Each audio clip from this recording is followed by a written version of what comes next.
अस्सलामुअलैकुम दोस्तों आज हम जिक्र करेंगे कौम समूद का कि कौम समूद किस तरह से तबाह हुई। कौम समूद कौन थे? दुनिया में बहुत सी कौमें आईं। अल्लाह पाक ने इन कौमों की तरफ अंबिया को हिदायत के लिए भेजा। जो कौम अपने नबी अलैहिस्सलाम पर ईमान ले आती वो कामयाब हो जाती और जो नाफरमानी करती वो अज़ाब इलाही की मुस्तहिक ठहरती। इन्हें कौमों में से एक कौम समूद भी थी। मेरे प्यारे वो दोस्त जो मेरा चैनल फर्स्ट टाइम देख रहे हैं, चैनल को सब्सक्राइब कर दें और बेल नोटिफिकेशन को भी ऑन कर दें, जिससे मेरी आने वाली न्यू वीडियो आपको सबसे पहले देखने को मिलेगी। इसी तरह हमारे साथ जुड़े रहिए। तो चलते हैं कौम समूद की जानिब कि कौम समूद कौन थे। कौम समूद हज़रत सालेह अलैहिस्सलाम की कौम थी। जब हज़रत सालेह अलैहिस्सलाम को कौम समूद की तरफ मबऊस फरमाया गया तो आपने कौम समूद को अल्लाह पाक का फरमान सुनाकर ईमान की दावत दी। तो इस सरकश कौम ने आपसे मौजज़ा तलब किया। समूद में अरब का एक ही कबीला था। ये लोग समूद बिन राम बिन साम बिन नूह अलैहिस्सलाम की औलाद में से थे और हज्जाज व शाम के दरमियान सरजमीन हजर में रहते थे।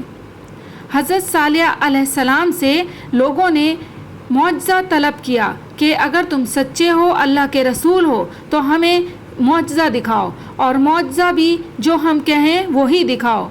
मौजज़ा ये तलब किया कि आप इस पहाड़ की चट्टान से एक गाभन ऊँटनी निकालिए जो खूब फरबा और हर किस्म के अयूब और नकाइस से पाक हो। चुनांचे आपने चट्टान की तरफ इशारा फरमाया तो वो फ़ौरन ही फट गई और इसमें से एक निहायत ही खूबसूरत, तंदुरुस्त और गो बुलंद कामत ऊँटनी निकल पड़ी जो गाभन थी और निकल कर उसने एक बच्चा भी जना और ये अपने बच्चे के साथ मैदानों में चरती फिरती रही। इस बस्ती में एक ही तालाब था जिसमें पहाड़ों के चश्मों से पानी गिरकर जमा होता था। आपने फरमाया, ए लोगों, देखो ये मौजज़े की ऊँटनी है। एक रोज़ तुम्हारे तालाब का सारा पानी ये पी डालेगी और एक रोज़ तुम लोग पीना।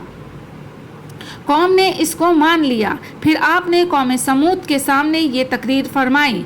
तर्जुमा कंजुल ईमान, ए मेरी कौम, अल्लाह को पूजो, इसके सिवा तुम्हारा कोई माबूद नहीं। बेशक तुम्हारे पास तुम्हारे रब की तरफ से रोशन दलील आई। ये अल्लाह का नाका है तुम्हारे लिए निशानी, तो इसे छोड़ दो कि अल्लाह की ज़मीन में खाए और इसे बुराई से हाथ ना लगाओ कि तुम्हें दर्दनाक अजाब आएगा। सूरह एराफ आयत नंबर 73।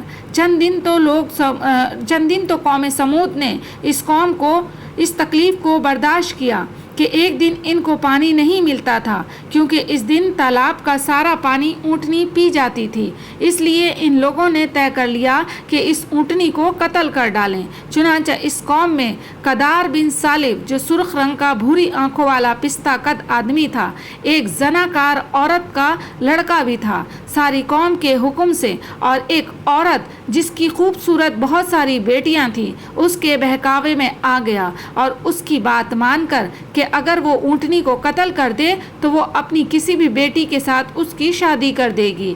और उसने उस औरत की बातों में आ करके ऊँटनी को कत्ल करने के लिए तैयार हो गया।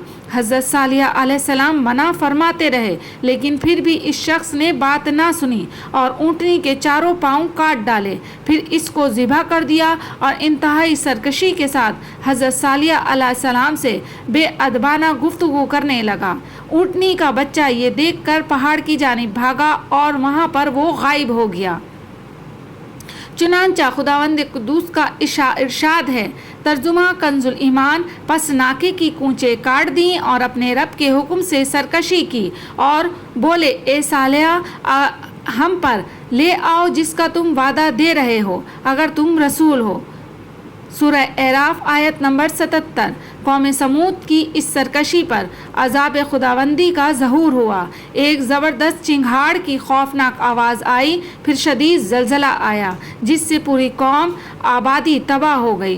तमाम इमारतें भी तहस नहस हो गईं। ऊंची ऊंची खूबसूरत महलात और इमारतें उनके किसी काम ना आए और सब के सब वो तबाह हो गए और कौम समूद का एक एक आदमी घुटनों के बल औंधा गिर कर मर गया।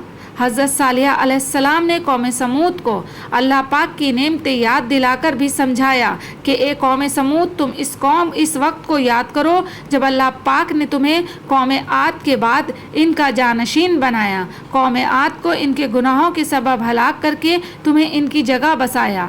اللہ نے تمہیں زمین میں رہنے کو جگہ عطا کی۔ تمہارا حال یہ ہے کہ تم گرمی کے موسم میں آرام کرنے کے لیے ہموار زمین میں محلات بناتے ہو اور سردی کے موسم میں پہاڑوں کو تراش کر مکانات بناتے ہو، لہٰذا تم اللہ کی نعمتوں کو یاد کرو اور نافرمانی نہ کرو۔ لیکن یہ قوم کفر پر قائم رہی۔ چند لوگ اونٹنی والا معجزہ دیکھ کر ایمان لے آئے اور باقی لوگ اپنے وعدے سے پھر گئے۔ آپ علیہ السلام کی قوم میں سے ایک شخص نے کہا، اے صالح، اگر تم رسول ہو تو ہم پر وہ عذاب لے آؤ جس کی وعیدیں سناتے رہتے ہو۔ انہوں نے بدھ کے دن جب اونٹنی کی کونچیں کاٹی تو حضرت صالح علیہ السلام نے ان سے فرمایا کہ تم 3 دن بعد ہلاک ہو جاؤ گے۔ پہلے دن تمہارے چہرے زرد ہوں گے، دوسرے دن سرخ اور تیسرے دن سیاہ ہو جائیں گے۔ چنانچہ ایسا ہی ہوا۔ وہ لوگ اتوار کے دن دوپہر کے وقت اولن ہولناک آواز میں گرفتار ہوئے جس سے ان کے چہرے پھٹ گئے اور وہ ہلاک ہو گئے۔ روایت ہے کہ جب جنگ تبوک کے موقع پر سفر میں حضور صلی اللہ علیہ وآلہ وسلم قوم سمود کی بستیوں کے کھنڈرات کے پاس سے گزرے تو آپ نے فرمایا کہ خبردار، کوئی شخص اس گاؤں میں داخل نہ ہو اور نہ ہی اس گاؤں کے کنویں کا کوئی شخص پانی پیے، اور تم لوگ اس عذاب کی جگہ سے خوف الہی میں ڈوب کر روتے ہوئے اور منہ ڈھانپتے ہوئے جلدی سے گزر جاؤ۔ اس قوم کی ہلاکت سے ہمیں عبرت پکڑنی چاہیے اور اللہ پاک کی نافرمانی والے کام نہیں کرنے چاہیے، اور نبی کریم صلی اللہ علیہ وآلہ وسلم کی سنتوں پر عمل کر کے اپنی زندگی بسر کرنی چاہیے۔ اللہ پاک سے دعا ہے کہ ہمیں اپنا اور اپنے پیارے حبیب حضرت محمد صلی اللہ علیہ وآلہ وسلم کا مطیع و فرما بردار بنا دے، آمین بجاہ النبین۔ قوم سمود کی نافرمانیاں دیکھ کر ہمیں سبق حاصل کرنا چاہیے کہ کس طرح سے انہوں نے نافرمانیاں کی اور ان پر اللہ تعالیٰ کا عذاب نازل ہوا۔ حضرت